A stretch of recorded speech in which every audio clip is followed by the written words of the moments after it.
আসসালামু আলাইকুম। Technique easy এডুকেশনের পক্ষ থেকে আপনাদেরকে জানাচ্ছি আন্তরিক শুভেচ্ছা ও অভিনন্দন। আজকের পর্বে আমরা ষষ্ঠ শ্রেণীর গণিত বিষয়ের অনুপাত ও শতকরা এই অধ্যায়ের অনুপাত এবং শতকরার মধ্যে যে সম্পর্ক, এই সম্পর্কিত বেশ কিছু গুরুত্বপূর্ণ এমসিকিউ প্রশ্নের সমাধান করব।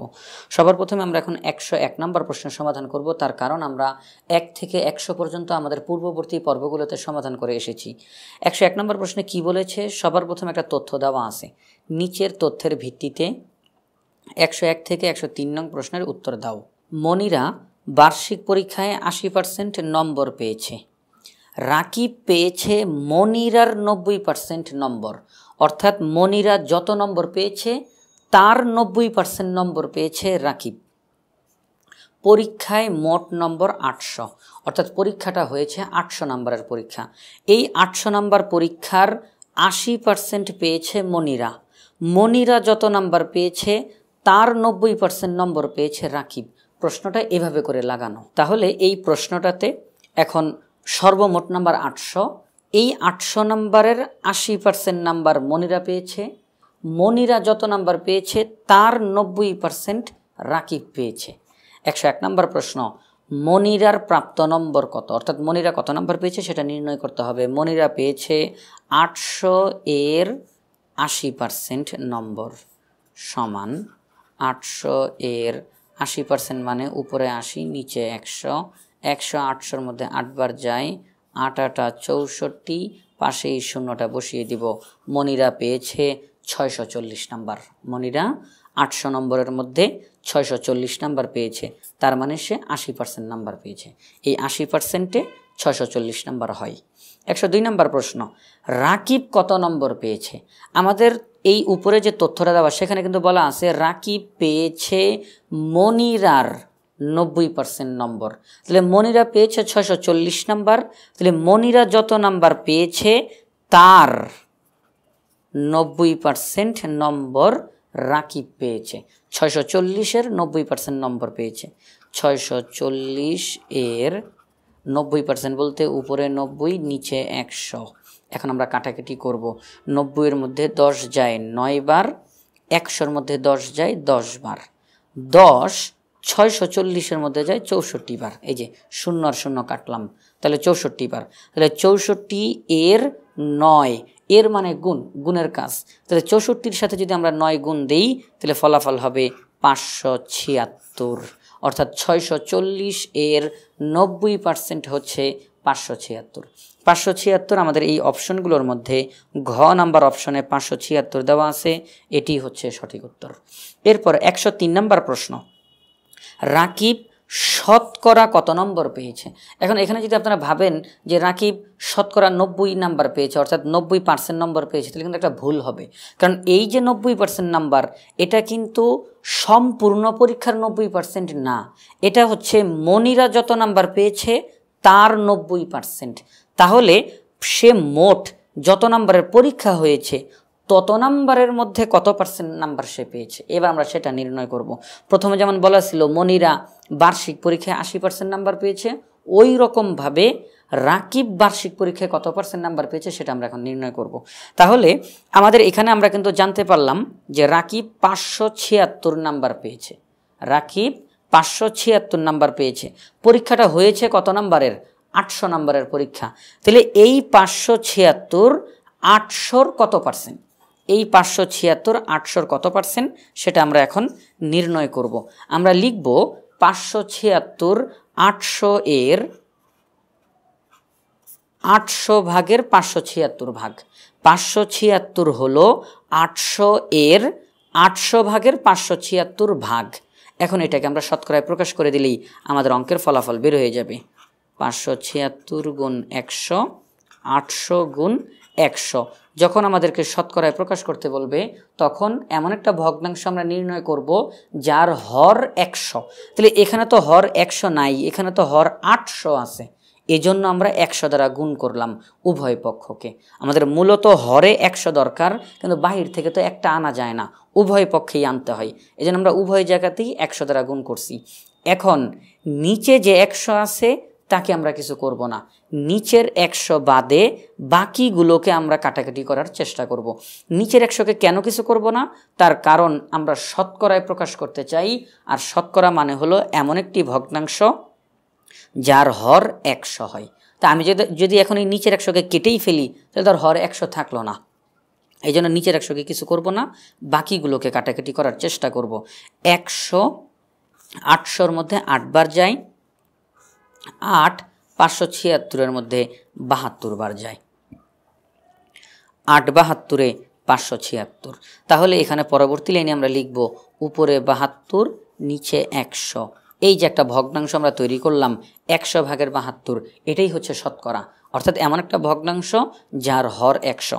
এটিকে আমরা কিভাবে লিখতে পারি? 72%। অর্থাৎ এই যে এখানে যে বলা ছিল রাকিব পেয়েছে মনিরার 90% নম্বর, কিন্তু রাকিব মোট পরীক্ষার অর্থাৎ মোট যত নম্বরের পরীক্ষা হয়েছে ততর কত পার্সেন্ট নম্বর পেয়েছে? এই যে আমরা পেয়ে গেলাম ততর 72% নম্বর পেয়েছে। তাহলে আমরা বলতে পারি রাকিব শতকরা 72% নম্বর পেয়েছে, অর্থাৎ ঘ নাম্বার অপশনটা হচ্ছে সঠিক উত্তর। 104 নম্বর প্রশ্নে বলা হয়েছে নিচের তথ্যগুলো লক্ষ্য করো। এখানে 3টা তথ্য দেওয়া আছে, কোনটা কোনটা সঠিক কোনটা ভুল সেটা আমরা নির্ণয় করব। 1 নম্বর তথ্য 25 ভাগের 3 হলো 12%, অর্থাৎ 25 ভাগের 3কে যদি আমরা শতকরায় প্রকাশ করি তাহলে 12% হয়। তথ্যটা কি সঠিক কিনা আমরা একটু দেখি। 25 ভাগের 3, পরবর্তী লাইনে 25 ভাগের 3 তাকে আমরা শতকরায় প্রকাশ করতে চাই, অতএব উভয়টাকে 100 দ্বারা গুণ করব। নিচের 100কে কিছু করব না, বাকিগুলোকে কাটাকাটি করার চেষ্টা করব। 25 100-র মধ্যে যায় 4 বার, তাহলে উপরে হবে 3 4 12, নিচে হচ্ছে 100। এটিকে আমরা লিখতে পারি 12%, অর্থাৎ 25 ভাগের 3 হলো 12%। এই তথ্যটা সঠিক। 1 নম্বর তথ্য সঠিক। 2 নম্বর তথ্য একটি রাশি অপর রাশির 5%, অর্থাৎ অপর রাশিটা যত তার 5% হচ্ছে একটি রাশি। তাহলে এমনটা যদি হয়ে থাকে তাহলে তাদের অনুপাত 1:20। এটা সঠিক কিনা সেটা আমরা নির্ণয় করি। একটি রাশি অপর রাশির 5%, তাহলে এখানে এই যে 5% দেওয়া, এই 5% আমরা তাকে পরবর্তী লাইনে লিখতে পারি উপরে 5 নিচে 100। তাহলে এই যে 100 ভাগের 5 বের হইল, তাহলে প্রথম রাশিটাকে যদি আমরা 5 ধরি তাহলে দ্বিতীয় রাশিটাকে আমরা ধরব 100, অর্থাৎ একটি রাশি 5 হলে অপর রাশি 100। একটি রাশি যদি 5 হয় তাহলে অপর রাশি 100। এই যে 5 আর এই যে 100, আমরা বলবো একটি রাশি অপর রাশির 5%। একটি রাশি 5, অপর রাশি 100। আমরা যদি এই 5 এই 100-র কত পার্সেন্ট, এই 5 এই 100-র কত পার্সেন্ট তা নির্ণয় করতে চাই, তাহলে আমরা বলবো 5%। একটি রাশি অপর রাশির 5%। তাহলে একটি রাশি 5, অপর রাশি 100, তাদেরকে যদি আমরা অনুপাতে প্রকাশ করতে চাই তাহলে পরবর্তী লাইনে কত হবে? 5 5-এর মধ্যে যায় 1 বার, 5 100-র মধ্যে যায় 20 বার। আমরা একই সংখ্যা দ্বারা দুইটি রাশিকে ভাগ করলাম, তাহলে ফলাফল বের হলো 1:20। তাহলে এই যে দুইটি রাশি, একটি রাশি 5, অপর রাশি 100, এই দুইটি রাশিকে যদি অনুপাতে প্রকাশ করি ফলাফল বের হবে 1:20। আমাদের এখানেও কিন্তু দেওয়া আছে 1:20, তাহলে 2 নম্বর তথ্যটা সঠিক।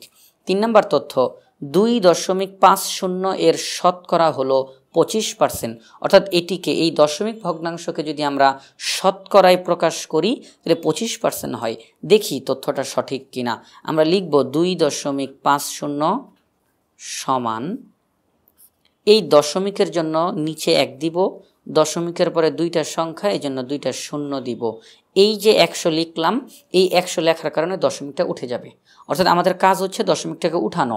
তা দশমিকের জন্য 1 দিতে হয়, দশমিকের পরে যতগুলো সংখ্যা থাকে ততটা শূন্য দিতে হয়, তাহলে দশমিক উঠে যায়। তাহলে যেহেতু আমরা এখানে 100 লিখলাম তাহলে এই দশমিকটা আর থাকবে না, দশমিকটা উঠে যাবে। তাহলে দশমিককে উঠিয়ে দিলে কত হয়? 25 হয় নাকি 250 হয়?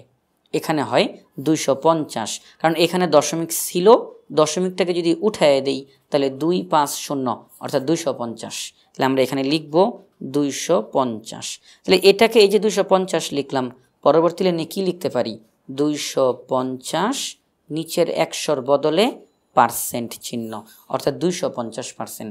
2.50কে শতকরায় প্রকাশ করলে হবে 250%, কিন্তু এখানে দেওয়া আছে 25%, তার মানে 3 নম্বর তথ্যটা ভুল। তাহলে 1 ও 2 সঠিক, 1 ও 2 আছে ক নাম্বার অপশনে, এটাই হচ্ছে সঠিক উত্তর। 105 নম্বর প্রশ্নে বলা হয়েছে, এখানে 3টা তথ্য দেওয়া আছে। 1 নম্বর তথ্য, শতকরা একটি ভগ্নাংশ যার হর 100, এই তথ্যটা সঠিক, কারণ শতকরা হচ্ছে এমন একটি ভগ্নাংশ যার হর সব সময় 100 হয়। যে ভগ্নাংশের হর 100 হয় সেই ভগ্নাংশকে আমরা শতকরা বলতে পারি। তাহলে শতকরা একটি ভগ্নাংশ যার হর 100, এই তথ্যটা সঠিক। 2 নম্বর তথ্য, 800 টাকার 10% সমান 80 টাকা। তাহলে 800 টাকার 10%ই কি 80 টাকা হয়, সেটা আমরা এখন নির্ণয় করব।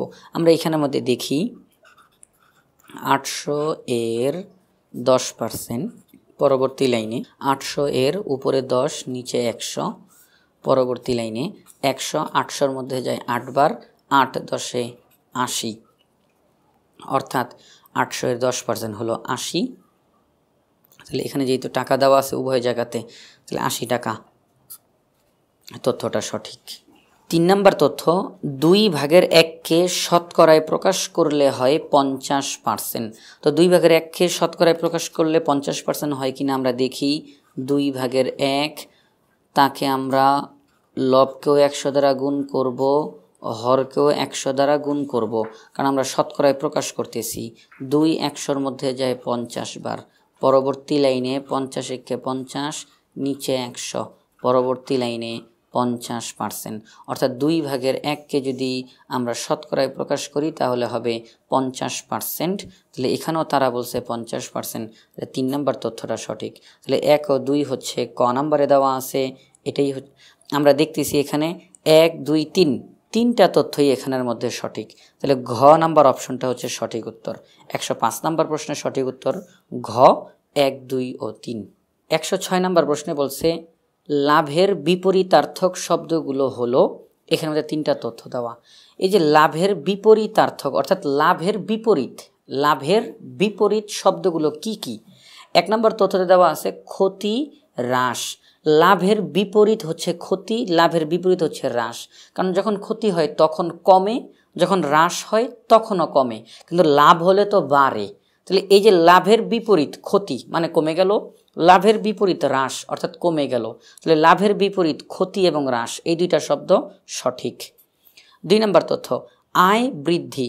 লাভ হলেও বাড়ে, আয় হলেও বাড়ে, বৃদ্ধি হলেও বাড়ে, তাহলে লাভের বিপরীত তো আয় আর বৃদ্ধি হলো না, কারণ আয় বৃদ্ধি হলেও বাড়ে, লাভ হলেও বাড়ে, তাহলে এরা বিপরীত না, তাহলে 2 নম্বর তথ্যটা ভুল। 3 নম্বর তথ্য দেওয়া আছে ব্যয় এবং খরচ। ব্যয় হলে কমে, খরচ হলেও কমে, কিন্তু লাভ হলে বাড়ে। তাহলে এই যে লাভ শব্দটা দেওয়া, তার বিপরীত হচ্ছে কমা, তাহলে ব্যয় এবং খরচ 2টা তথ্যই সঠিক। তাহলে আমরা বলতে পারি লাভের বিপরীতার্থক শব্দগুলো হলো ক্ষতি, হ্রাস, ব্যয়, খরচ, অর্থাৎ 1 ও 3। 1 ও 3 হচ্ছে খ নাম্বার অপশনে দেওয়া আছে, এটাই হচ্ছে সঠিক উত্তর। 107 নম্বর প্রশ্নে বলা হয়েছে, নিচের তথ্যগুলো লক্ষ্য করো। 3টা তথ্য দেওয়া। 1 নম্বর তথ্য, 15 টাকা 120 টাকার 12 সমস্ত 2/1%, অর্থাৎ 15 টাকা 120 টাকার 12 সমস্ত 2/1% হয়। আমরা দেখি তথ্যটা সঠিক কিনা।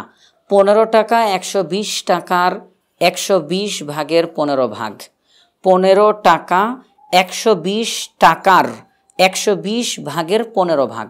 এখন এটাকে আমরা শতকরায় প্রকাশ করে দিলেই আমাদের ফলাফলটা বের হয়ে যাবে। আমরা পরবর্তী লাইনে গিয়ে যেহেতু শতকরায় প্রকাশ করতে চাই, লব এবং হর উভয়টাকেই 100 দ্বারা গুণ দিব। নিচের 100কে কিছু করব না, বাকিগুলোকে কাটাকাটি করার চেষ্টা করব। 20 100-র মধ্যে যায় 5 বার, 5 20-এ 100। 20 120-এর মধ্যে যায় 6 বার, 6 20-এ 120। এরপর আর কাটাকাটি করা যায়, হ্যাঁ আরও কাটাকাটি করা যায়, সেটা হচ্ছে 3 দিয়ে কাটাকাটি করা যাবে। 3 6-এর মধ্যে যায় 2 বার, 3 দুগুণে 6। 3 15-র মধ্যে যাবে 5 বার, 3 5 15। পরবর্তী লাইনে গিয়ে কত হবে ফলাফল? 5 5 25, নিচে 2 গুণ 100। নিচের 100কে কিন্তু আমরা কাটবো না, বারবার একই কথা বলতেছি, নিচের 100কে কাটা যাবে না। পরবর্তী লাইনে যদি আমরা একটু আলাদা করে লিখতে চাই, উপরে 25 নিচে 2 গুণ 100 ভাগের 1। 25 1 কে 25, 2 গুণ 100। এবার আমরা পরবর্তী লাইনে যেহেতু 2/25 এটা একটা অপ্রকৃত ভগ্নাংশ, তাকে আমরা মিশ্র ভগ্নাংশে রূপান্তর করব। 2 25-এর মধ্যে যায় 12 বার, 12 দুগুণে 24, 25 হওয়ার জন্য আর 1 দরকার, 12 দুগুণে 24 আর 1 হলে 25 হবে, ওই 1কে আমরা লব হিসাবে লিখে দিব। 12 সমস্ত 2/1, আর এই যে গুণ 100/1 এটার পরিবর্তে পার্সেন্ট চিহ্ন দিয়ে দিব। অর্থাৎ 120/15কে যদি আমরা শতকরায় প্রকাশ করতে চাই তাহলে ফলাফল হবে 12 সমস্ত 2/1%। তাহলে 12 সমস্ত 2/1%, এই যে 1 নম্বর তথ্যতে দেওয়া আছে এটা সঠিক। এরপর 2 নম্বর তথ্যতে দেওয়া 12/3কে 25% লেখা যায়। অর্থাৎ 12/3কে যদি শতকরায় প্রকাশ করি তাহলে 25% হবে। দেখি তথ্যটা সঠিক কিনা। আমরা 12/3 সবার প্রথমে লিখলাম, তাকে আমরা লব এবং হর উভয়টাকে 100 দ্বারা গুণ করি, দেখি কত ফলাফল বের হয়। এখন দেখি কাটাকাটি করা যাবে কিনা। 3 3-এর মধ্যে যায় 1 বার, 3 12-এর মধ্যে যায় 4 বার, 4 উপরের 100-এর মধ্যে যাবে 25 বার, 4 25-এ 100। পরবর্তী লাইনে 25 25 আর নিচে 100, অর্থাৎ 25%। তাহলে আমরা বুঝতে পারলাম 12/3কে 25% হিসেবে লেখা যায়, এই তথ্যটাও সঠিক। 3 নম্বর তথ্য, একটি অপ্রকৃত ভগ্নাংশকে শতকরায় প্রকাশ করলে সবসময় 100%-এর বেশি হবে। অপ্রকৃত ভগ্নাংশকে শতকরায় প্রকাশ করলে 100%-এর বেশি হয়, এটা সব সময়। এবং এইটা যে হয় সেটা আমরা প্রমাণ করে দেখাই। আমরা যে কোনো একটি অপ্রকৃত ভগ্নাংশ আমরা এখন লিখব, যে কোনো একটা অপ্রকৃত ভগ্নাংশ। আমরা যদি এখানে 4/5 লিখি, এখন শুধু কি 4/5 এই অপ্রকৃত ভগ্নাংশই না, অন্য যে কোনো অপ্রকৃত ভগ্নাংশ আপনারা ধরতে পারবেন, কোনো সমস্যা নেই। তাহলে এই যে 4/5 এটা একটা অপ্রকৃত ভগ্নাংশ, লব বড় হর ছোট। এখন আমরা তাকে শতকরায় প্রকাশ করে দেখব ফলাফলটা কত বের হয়। 4/5 উভয়টাকে 100 দ্বারা গুণ করব। 4 100-এর মধ্যে যায় 25 বার। পরবর্তী লাইনে 5 25-এ 125, নিচে 100। পরবর্তী লাইনে 125%। এই যে ফলাফলটা কত বের হইল, 125% বের হয়েছে। 125% মানে কি? 100%-এর বেশি, 100%-এর বেশি। যে কোনো, শুধু এই অপ্রকৃত ভগ্নাংশ শুধু তাই না, যে কোনো অপ্রকৃত ভগ্নাংশকে যদি আমরা শতকরায় প্রকাশ করি ফলাফল 100%-এর বেশি হবে, 100%-এর বেশি হবে। তাহলে এখানে আমাদেরকে তারা এই কথাটাই বলছে যে একটি অপ্রকৃত ভগ্নাংশ শতকরায় 100%-এর বেশি, এই যে বেশি শব্দটা, তাহলে এই তথ্যটা সঠিক। তাহলে এখানের 3টা তথ্যই সঠিক, অর্থাৎ ঘ নাম্বার অপশনটা সঠিক। 107 নম্বর প্রশ্নের সঠিক উত্তর হচ্ছে ঘ, 1 2 ও 3। 108 নম্বর প্রশ্নে 3টা তথ্য দেওয়া আছে। 1 নম্বর তথ্য, একটি খাসির 50% লাভে ক্রয় মূল্য 100 টাকা হলে বিক্রয় মূল্য 150 টাকা। অর্থাৎ ক্রয় মূল্য যদি 100 টাকা হয় আর আমি যদি 50% লাভ করতে চাই তাহলে বিক্রয় মূল্য 150 টাকা হবে। এটা তাদের তথ্য অনুযায়ী। আমরা দেখব এই তথ্যটা সঠিক কিনা। আমরা জানি যে যখন লাভ করা হয় তখন বিক্রয় মূল্য হচ্ছে ক্রয় মূল্য যোগ লাভ। আমরা এই কথাটা এখানে লিখব। তাহলে আমরা এই সূত্রটা লিখলাম, যখন লাভ হয় তখন বিক্রয় মূল্য বের করার সূত্র হচ্ছে ক্রয় মূল্য যোগ লাভ। আমাদের এই প্রশ্নে বলে দিছে যে ক্রয় মূল্য 100 টাকা, তাহলে আমরা ক্রয় মূল্যের জায়গায় 100 লিখব, যোগ লাভের পরিমাণটা এখানে লিখতে হবে।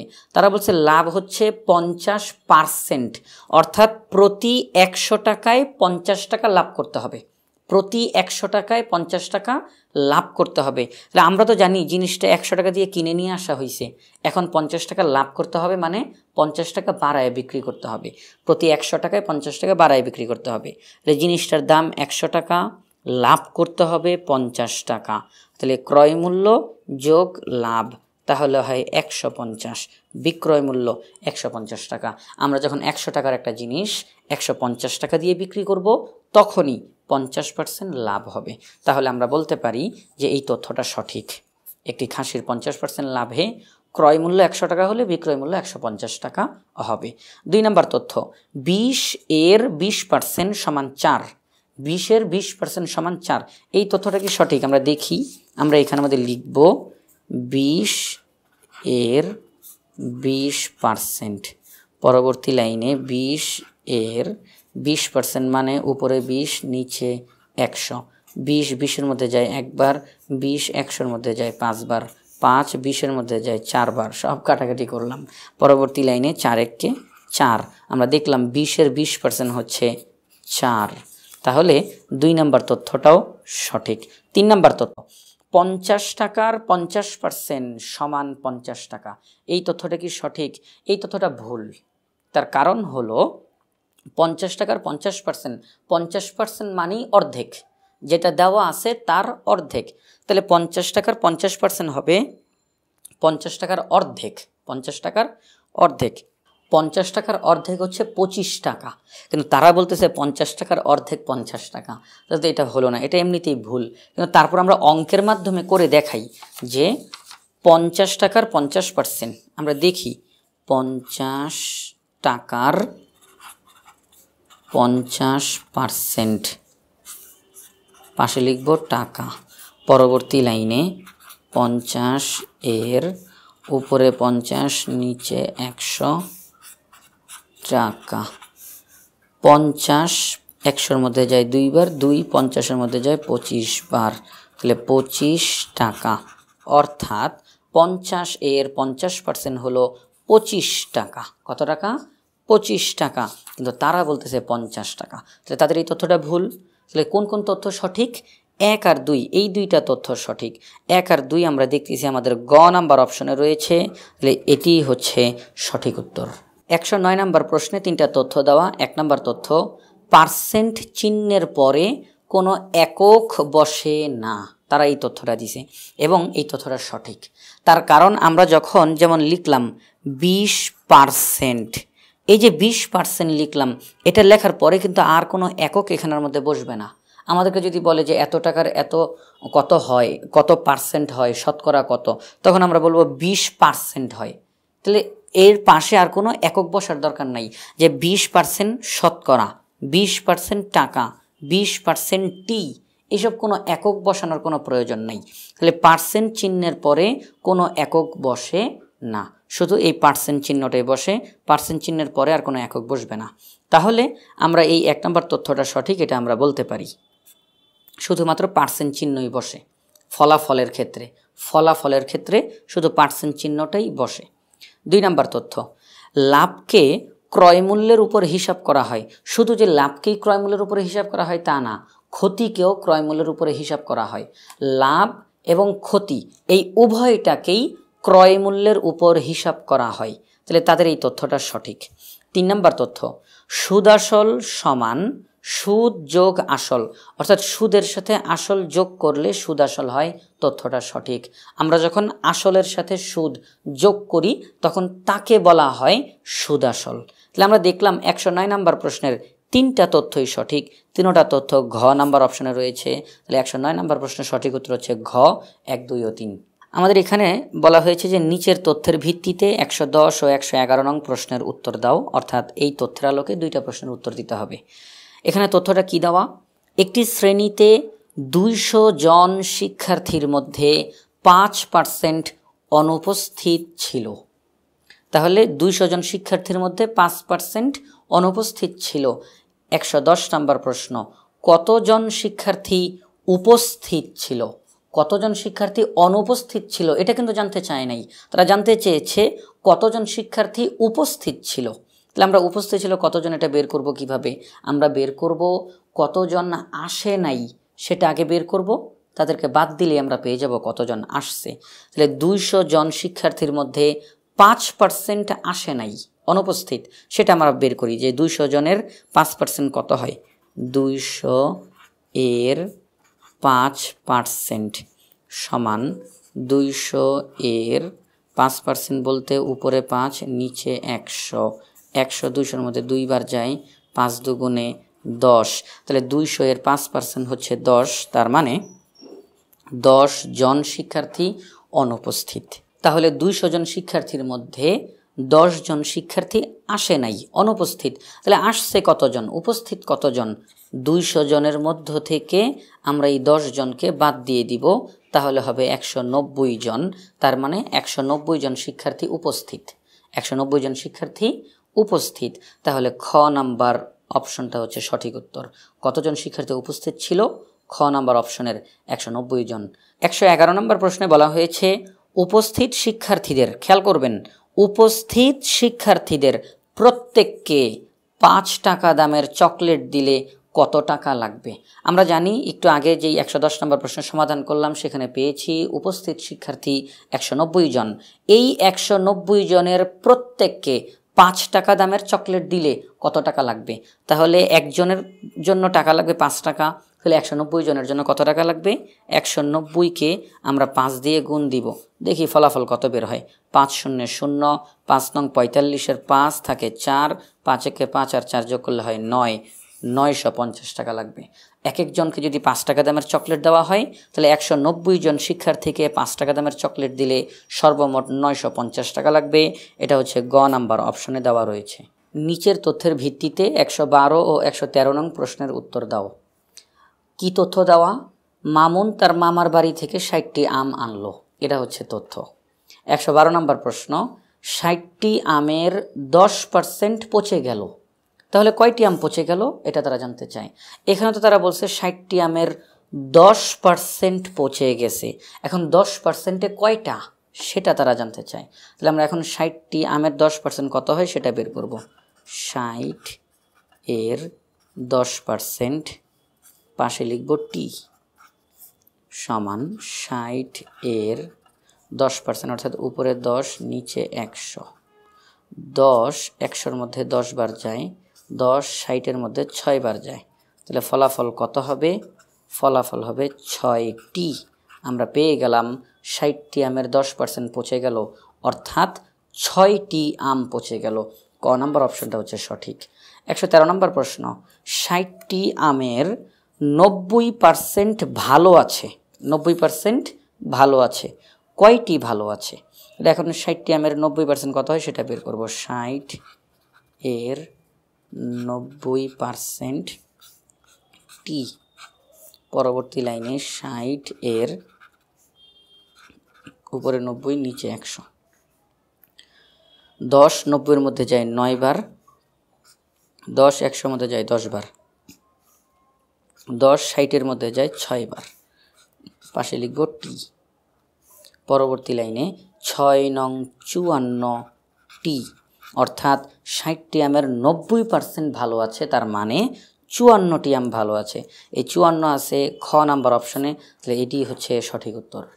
এখানে বলা আছে নিচের তথ্যের ভিত্তিতে 114 থেকে 116 নং প্রশ্নের উত্তর দাও। কি তথ্য দেওয়া? 5:7, 4:9 এবং 3:2 তিনটি সরল অনুপাত, একটি দুইটি তিনটি সরল অনুপাত দেওয়া আছে। 114 নম্বর প্রশ্ন, প্রথম ও দ্বিতীয় অনুপাত দুটির পূর্বরাশির দুটির গুণফল কত? অর্থাৎ প্রথম অনুপাত এবং দ্বিতীয় অনুপাত, মনে রাখতে হবে তৃতীয় অনুপাতের কথা কিন্তু এখানে বলা হয় নাই। প্রথম অনুপাত এবং দ্বিতীয় অনুপাত এই দুইটি অনুপাতের পূর্বরাশি, এই অনুপাতের পূর্বরাশি, এই অনুপাতের পূর্বরাশি, এই দুইটি অনুপাতের পূর্বরাশিকে গুণ করলে কত হয়? 5 আর 4 গুণ করলে 4 5 20, তাহলে খ নাম্বার অপশনে আছে 20, এটি হচ্ছে সঠিক উত্তর। 115 নম্বর প্রশ্ন, তৃতীয় অনুপাতটিকে শতকরায় প্রকাশ করলে কি হবে? তৃতীয় অনুপাত 3:2, এটিকে তারা শতকরায় প্রকাশ করতে বলছে, আমরা করি 3:2, এখানে আমরা লিখি। পরবর্তী লাইনে প্রথমে 3 আছে 3 লিখলাম, অনুপাতের যে চিহ্ন তার বদলে ভাগ চিহ্ন দিলাম, 2কে পরে লিখলাম। তাহলে 3:2কে আমরা কি লিখতে পারি? 2/3। এটিকে এখন শতকরায় প্রকাশ করলেই আমাদের অঙ্কটা হয়ে যাবে। আমরা পরবর্তী লাইনে 2/3 উভয়টাকে 100 দ্বারা গুণ করব, কিন্তু নিচের 100কে আমরা কিছু করব না, বাকিগুলোকে কাটাকাটি করার চেষ্টা করব। 2 100-র মধ্যে যায় 50 বার, পরবর্তী লাইন 3 50-এ 150, নিচে 100, পরবর্তী লাইন 150%, অর্থাৎ 3:2কে যদি আমরা শতকরায় প্রকাশ করি ফলাফল হবে 150%। 150% গ নাম্বার অপশনে রয়েছে, এটি হচ্ছে সঠিক উত্তর। এরপরে 116 নম্বর প্রশ্নে বলা হয়েছে অনুপাতগুলোর মিশ্র অনুপাত কত হবে? কি অনুপাত? মিশ্র অনুপাত।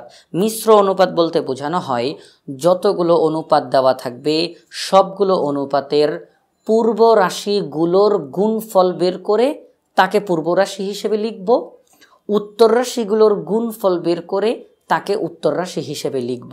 তাহলে আমরা যে অনুপাতটি পেয়ে যাব তাকেই বলা হবে মিশ্র অনুপাত। তাহলে আমাদের এখানে তিনটা অনুপাত দেওয়া আছে, প্রথম, দ্বিতীয়, তৃতীয়। এই তিনটা অনুপাতের পূর্ব রাশিগুলোর গুণফল লিখব, উত্তর রাশিগুলোর গুণফল লিখব। তাহলে পূর্ব রাশি 5, পূর্ব রাশি 4, পূর্ব রাশি 3, 4 5 20, 3 20 60। আমরা এই 60কে একটা অনুপাতের পূর্ব রাশি হিসেবে লিখব। যত অনুপাত দেওয়া থাকবে প্রত্যেকটি অনুপাতের পূর্ব রাশিগুলোর গুণফল দ্বারা যেটা বের হবে তাকে আমরা পূর্ব রাশি হিসেবে লিখব। আর উত্তর রাশি, প্রথম অনুপাতের উত্তর রাশি, দ্বিতীয় অনুপাতের উত্তর রাশি, তৃতীয় অনুপাতের উত্তর রাশি। 7 নং 63, 63 দুগুণে 126, তাকে লিখব উত্তর রাশি হিসেবে। অর্থাৎ যত অনুপাত দেওয়া থাকবে প্রত্যেকটি অনুপাতের পূর্ব রাশিগুলোকে গুণ করে যেই গুণফল বের হবে তাকে আমরা পূর্ব রাশি হিসেবে লিখব, আর উত্তর রাশিগুলোকে গুণ করলে যেটা বের হবে তাকে আমরা উত্তর রাশি হিসেবে লিখব। নতুন করে যে অনুপাতটি পাওয়া যাবে তাকেই বলা হবে মিশ্র অনুপাত। তাহলে এই যে 60:126 এটাই মিশ্র অনুপাত, কিন্তু আমরা জানি যে কোনো অনুপাতে রূপান্তর করার পরে তাকে লঘিষ্ঠ আকারে প্রকাশ করতে হয়। তাহলে এই যে 60:126 আমরা দেখব এটাকে আরও ছোট করা যায় কিনা, লঘিষ্ঠ অর্থাৎ আরও ছোট করা যায় কিনা। আমরা জানি উভয়টার মধ্যে 6 যাবে, এই দুইটার মধ্যে যে সংখ্যা যায় তাদের মধ্যে সবচেয়ে বড় হচ্ছে 6, 6-এর চাইতে বড় কোনো সংখ্যা এই দুইটার মধ্যে যায় না। তাহলে সর্বোচ্চ 6 এই দুইটার মধ্যে যাবে। 6 60-এর মধ্যে যায় 10 বার, 6 10-এ 60। 6 126-এর মধ্যে যায় 21 বার, 6 21-এ 126। তাহলে এই যে 10:21 বের হলো, আমরা বলবো এই তিনটি অনুপাতের মিশ্র অনুপাত 10:21। 10:21 আমাদের গ নাম্বার অপশনে রয়েছে, এটি হচ্ছে সঠিক উত্তর। নিচের তথ্যের ভিত্তিতে 117 ও 118 নং প্রশ্নের উত্তর দাও। কোনো স্কুলে 126 জন নতুন ছাত্র ভর্তি হওয়ায় ছাত্র সংখ্যা 14% বেড়ে গেল। এটা হচ্ছে আমাদের উদ্দীপক। অর্থাৎ আগে যতজন ছাত্র ছিল 126 জন ছাত্র নতুন ভর্তি হওয়ায় 14% বেড়ে গেছে। 14%, অর্থাৎ প্রতি 100 জনে 14 জন বেড়ে গেছে। প্রতি 100 জনে 14 জন বেড়ে গেছে, পার্সেন্ট মানে 100। তাহলে প্রতি 100 জনে 14 জন বেড়ে গেছে। এটা হচ্ছে উদ্দীপক, আমাদের যেই তথ্যটা দেওয়া প্রথমে। 117 নম্বর প্রশ্ন, পূর্বে ছাত্র কত ছিল? অর্থাৎ এই 126 জন ছাত্র ভর্তি হওয়ার আগে ছাত্র কতজন ছিল এটা তারা জানতে চায়। তো এখন একটা জিনিস যদি লক্ষ্য করেন, 126 জন ছাত্র নতুন ভর্তি হওয়ায় 14% বেড়ে গেছে। 126 জন যদি নতুন ভর্তি না হইতো 14% বাড়তো না, 14% বাড়তো না, অর্থাৎ আগে যা ছিল তাই থাকতো। এখন 126 জন নতুন ভর্তি হয়েছে তো 14% বেড়ে গেছে। তাহলে কি আমরা বলতে পারি না এই 126 জন মানেই 14%? 126 জন যদি না বাড়তো 14%ও বাড়তো না। 126 জন ভর্তি হয়েছে তো 14%ও বেড়ে গেছে। তাহলে আমরা বলতে পারি 14% সমান 126 জন। 14% সমান 126 জন। তাহলে আগে কত ছিল? আগে কি এই 14% ছিল? আগে এই 14% ছিল না। আগে আমরা বলবো আগে ছাত্র ছিল 100% ছাত্র, 100% ছাত্র। এখন ওই 100%-এর চাইতে আরও 14% বেড়ে গেছে। আগে ছিল 100%, মানে সবাই, যতজন ছাত্র ছিল সব মিলে 100% ছাত্র ছিল। আর এই মুহূর্তে 14% বেড়ে 114% হয়ে গেছে। তাহলে আমরা বলবো 14% সমান 126 জন। অতএব 1% সমান উপরে 126, এই 14কে নিচে লিখব জন। অতএব 100% সমান কত হয় সেটা আমরা দেখব। 1-এর চেয়ে 100 বড়, তাহলে আমরা 100কে উপরে গুণ করব। 14 126-এর মধ্যে যায় 9 বার, 9 দ্বারা 100কে গুণ দিলে হয় 900 জন। আমরা পেয়ে গেলাম আগে ছাত্র ছিল 900 জন। এই 900 জন মানে 100%। এই 900 জন মানে কি 100%। এখন 126 জন নতুন ভর্তি হওয়াতে 14% বেড়ে গেছে। আগের 100% আর এখন নতুন করে ভর্তি হওয়াতে 14% বেড়ে গেছে, অর্থাৎ টোটাল 114%। বর্তমান ছাত্র সংখ্যাকে আমরা বলবো 114%। বর্তমান ছাত্র সংখ্যাকে আমরা বলবো 114%। আগে ছিল 100%, এখন নতুন করে শিক্ষার্থী ভর্তি হওয়ায় 14% বেড়ে গেছে। তাহলে টোটাল 114% এই মুহূর্তে। আগে কত ছিল? আগে ছিল 100%। আমরা এই 100% মানে কত সেটা আমরা বের করলাম। অর্থাৎ পূর্বে 900 জন ছাত্র ছিল, পূর্বে 900 জন ছাত্র ছিল। এটা হচ্ছে আমাদের 117 নম্বর প্রশ্নের সঠিক উত্তর। 118 নম্বর বলছে বর্তমানে ছাত্র সংখ্যা কত, অর্থাৎ আগে যতজন ছিল আর বর্তমানে নতুন যারা ভর্তি হয়েছে সব মিলিয়ে কতজন? একেবারেই সহজ। আগে ছিল 900 জন আর এখন নতুন ভর্তি হয়েছে 126 জন। তাহলে 6, 2, 9 আর 1 10, ফলাফল বের হয়ে গেছে 1026 জন। অর্থাৎ বর্তমান ছাত্র সংখ্যা 1026 জন।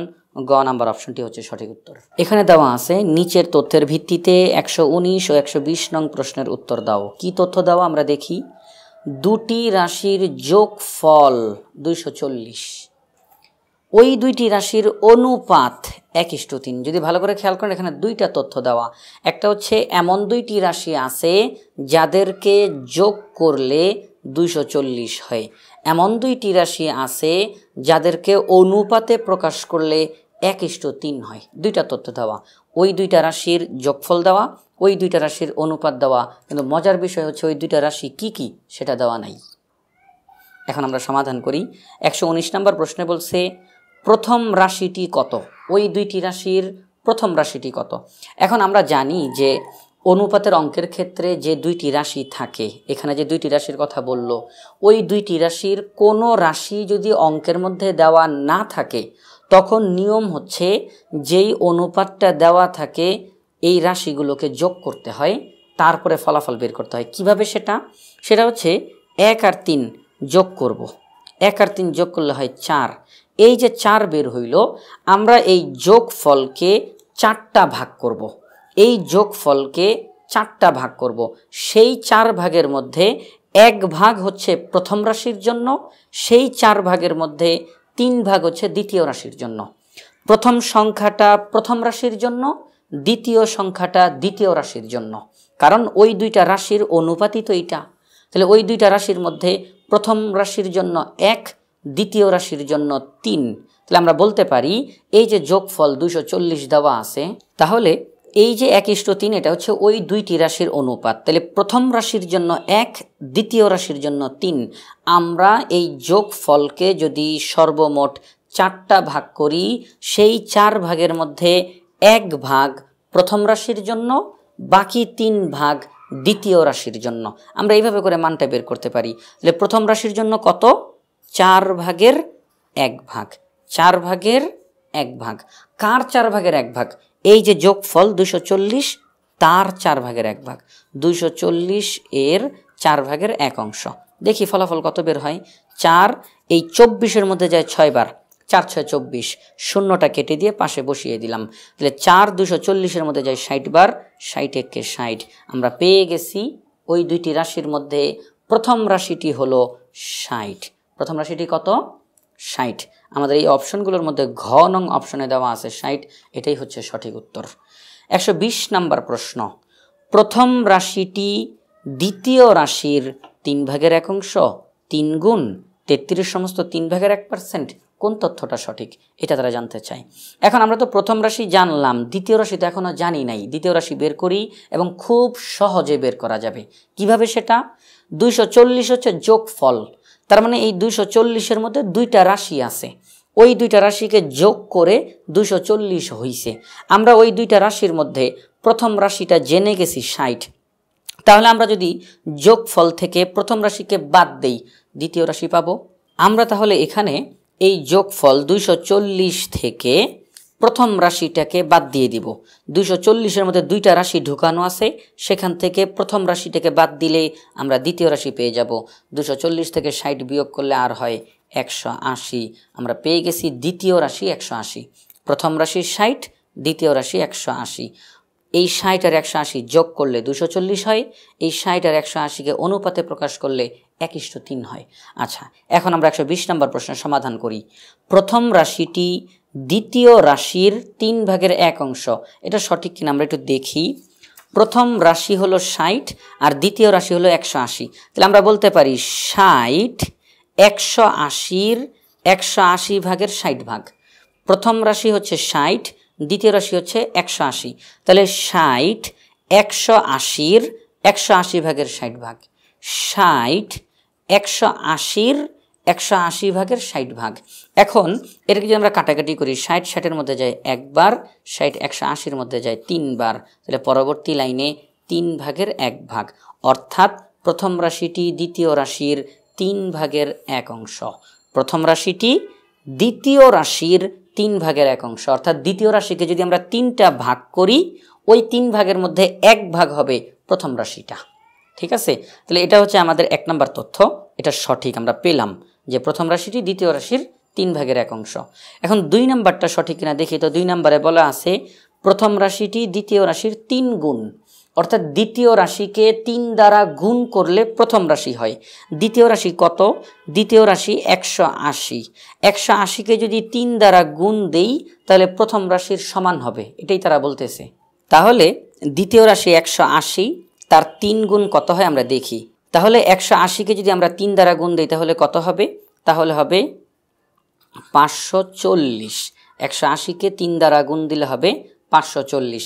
তাহলে তারা বলতেছে প্রথম রাশিটি দ্বিতীয় রাশির 3 গুণ, অর্থাৎ দ্বিতীয় রাশিকে 3 দ্বারা গুণ দিলে প্রথম রাশির সমান হয়।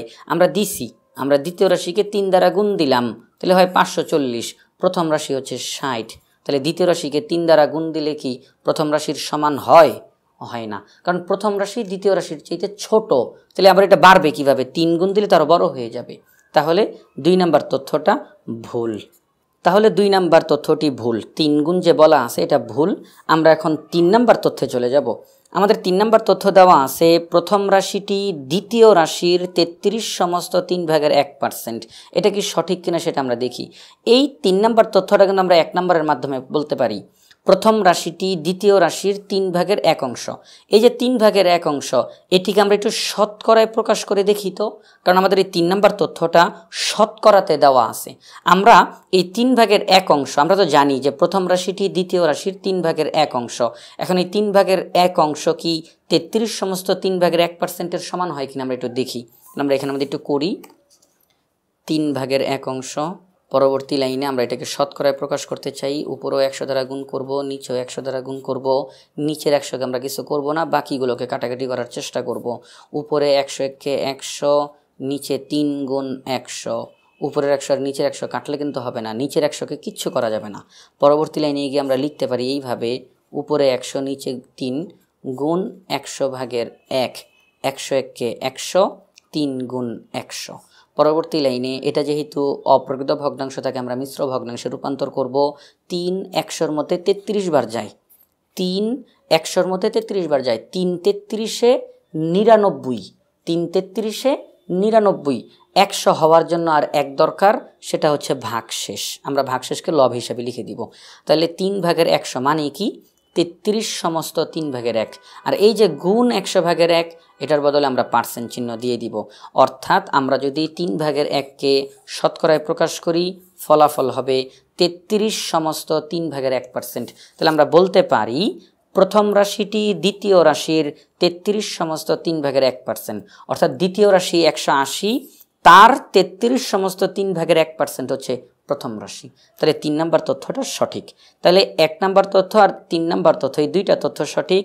1 আর 3 রয়েছে খ নম্বর অপশনে, এটি হচ্ছে সঠিক উত্তর। আশা করি আজকের পর্বটি তোমাদের ভালো লেগেছে। পরবর্তী পর্ব দেখার আমন্ত্রণ জানিয়ে আজকের মতো এখানেই বিদায় নিচ্ছি। আসসালামু আলাইকুম।